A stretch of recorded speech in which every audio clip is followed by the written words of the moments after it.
Pregame.com.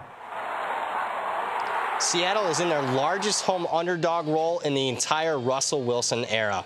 This is Brad Powers, Pregame.com studios, just off the Vegas Strip. We're talking Sunday night NFL action, one of the best we've seen this year. We have the Philadelphia Eagles, the hottest team in the NFL, taking on the Seattle Seahawks. Fez, I'll give you kudos. You were on top of the Eagles before anyone in the country. Are you going to fade your Super Bowl contender here? I am. Seattle plus the 6, and it's all about the Eagles' point spread tax. Yeah, the Eagles are awesome, but everybody knows that they're awesome off of 4 straight 20-plus point wins, 9-2 against the spread.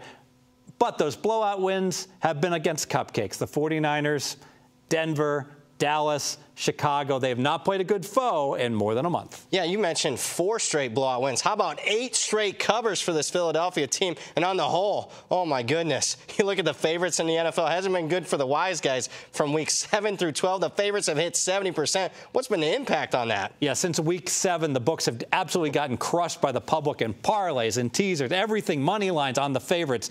And they have to do something about it. And they know that that public's going to come at them two-fisted with these favorites again. So they're jacking up all of these point spreads higher and higher, knowing money is coming on them. And you look at this line, wow, the Eagles are laying 6 now against Seattle. Yeah, and let's talk about the Eagles. Now, I give you a little bit of harassment saying, hey, you're going to fade your Super Bowl contender. I mean, you still love the Eagles. They're still at the top of your power ratings, aren't they? Oh, absolutely. I've got them 8.5 points better than an average team. Let's put this in perspective. That's better than Atlanta was, their Super Bowl team. That's better than the New England Patriots, their Super Bowl team last year. However, even though they're number 1, I still have Seattle 2 points better than an average team, a little bit better than an average team. On a neutral, that's a 6.5 point spread.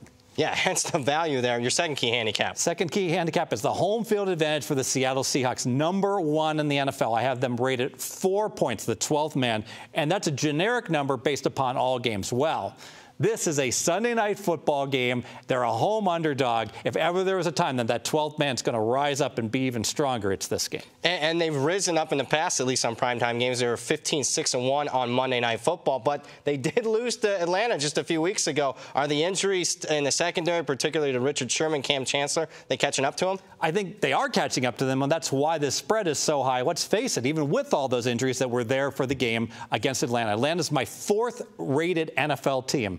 Well, Seattle played them even. They actually won the stats. They gave away 3 points with the crazy fake field goal call at the end of the first half. Or these two teams would be in overtime right now. If they can play Atlanta evenly, they certainly can hang within 6 points hosting the Eagles here. And one more point about the value here. We saw Philadelphia just 2 weeks ago on Sunday Night Football laying this same exact number against the Dallas Cowboys. I love this pick, Fez. Let's make it official. Let's make it official. The point spread is too heavy on the Philadelphia Eagles off 4 straight 20-plus point wins. Just a few weeks back, they're laying 6 at Dallas. Now they're going to lay 6 at Seattle. That's crazy. And Seattle has the best home field advantage in the NFL, and that home field advantage will be even larger as a Sunday Night Football home dog. The Fez Mass says back Seattle plus 6. More videos, pregame.com.